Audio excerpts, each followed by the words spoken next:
Jonesport and neighboring Beals Island is a small fishing village in Down East Maine, where many of the local people today earn their living in the fishing and lobstering industry. The village still retains much of its original character and tradition since it was incorporated in 1832.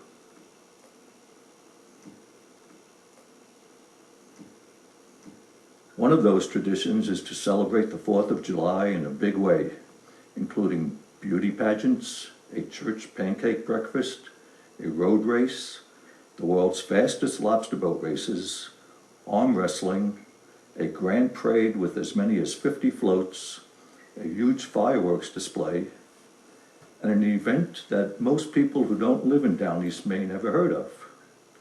That event is the Lobster Crate Race, where children of all ages attempt to run across a string of old lobster crates, wooden boxes that are used to keep lobsters alive in the water until they are sold.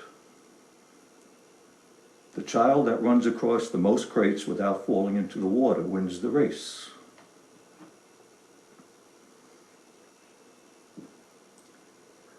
"10 days ago, on July 3rd of 2009, a female contestant set crate race history in Jonesport. And now, the Jonesport Historical Society is proud to introduce crate race champion Tabitha Pottle and her very proud mother, Heather Alley." Well, congratulations, Tabitha. We're so happy to have you here and to tell us about what you thought about the crate race. Tell us a little bit about yourself. How old are you? 8 years old. And you go to school here in Jonesport or Addison? In Addison. And which school is that? The DW Mayor School. Great. And what grade are you in? 2nd, and I'll be going into 3rd grade. That's wonderful. Is this the first time that you ever entered a crate race? Yes. How do you practice for a crate race? You don't practice. You just get out there and do it? Well, you went with your mom and your brothers, and I guess Just one brother. one brother, and he entered the crate race too. How did you decide to do it? I don't really know. I rushed home to pick up the middle child, Carl, to enter the crate races, and Tabitha had asked if she can come watch, so she was in pajamas. I told her, get ready by the time I'm ready to go, and you can go. And on the drive down, she had asked if she could do it, and I said, yeah, if you want to run it, you can run it. And then what did you say? Do I get a trophy when I go there? And what did I tell you? Yes. And then what did you say? That you could feel it?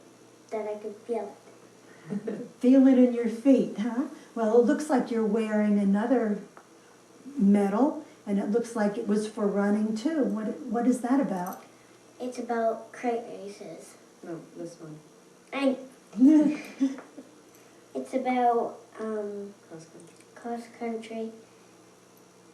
And that was at school that you did that? Yes, it was at the Jonesport Elementary School. And you were one of the winners for that? Yes, but if you go in first place, you get a big trophy.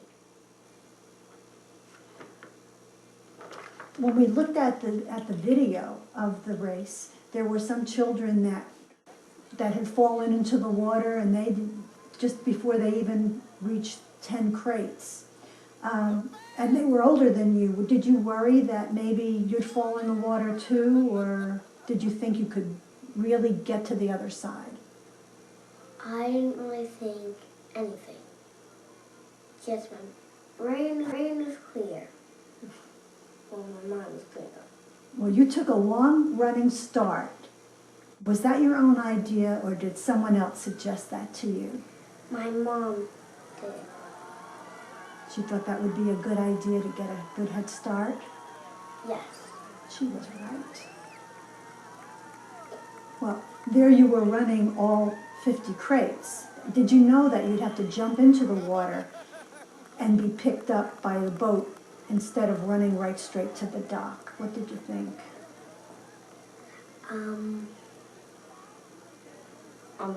On the drive down to the crate races, I had explained to her that you run from the one float across all the crates and then jump onto the other float and then run back and keep doing that till you fall off. Once we got down there, the crates didn't go the entire length of the waterway, so she got up to the 50th crate and then stopped, and what did you say? What do I do? And Carrie Carver had told her to get wet. Heather, where were you standing during the race? Were you giving Tabitha any instructions or a word of encouragement? We were standing on the other side of the run of the crates on the float, and my husband and I was cheering along, hollering, "You can do it, come on," and pretty much everything everybody else was saying as well. You ran your second lap of 50 crates. Did you think that it was getting easier to do it, or was it harder for you, or why? It was getting harder And why was that? because it kept getting slippery. Oh, the crates would rock and Yes. water would splash on them, that would make it slippery? I noticed too that you were wearing heavier shoes or boot. What did you have on your feet? I had my winter boots on. And did they get wet? I mean, obviously you jumped in the water, so they must have been wet. What did you have to do after they got wet? I mean, did you just keep running with all that water in there? Yes. What were the men saying to you on the dock? When you would run your crates and then you would jump into the water and they'd hoist you up onto the dock. It looked like they were saying something to you. What was that? Do you remember? They were telling her how many more times she had to run across to get the record, to beat the record. And I didn't know. Because I didn't know. No, at the time she didn't understand what a record was. Every time she went back to the beginning, she would ask, "Do I have the trophy yet?" On the 5th lap, you fell down on crate number 32. What caused you to fall? It was slippery because how people keep on going down, it gets in the water. Oh, that's slippery, even though you were wearing those winter boots. Huh?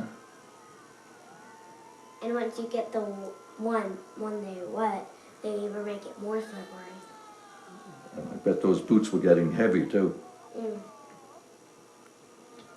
You then did something that no other contestant had done before. You were able to get up without falling into the water, fall and get up again, and continue running to finish the lap.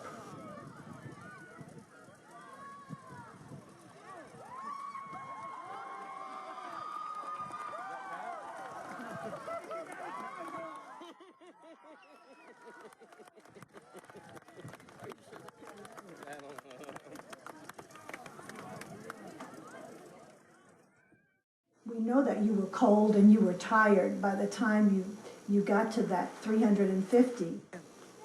You then decided not to jump into the water and get back on the dock, and you waited for the boat to pick you up. And why was that?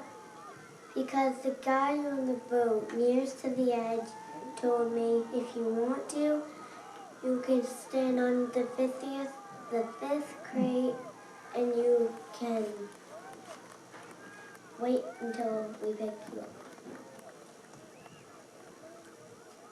Heather, did you decide that Tabitha should stop after 350 crates, or did she decide on herself? She decided on her own. I left it completely up to her on what she wanted to do. Would you like to show us the trophy that you won? What does it say? It said 2009 Lobster Crate Race. First place.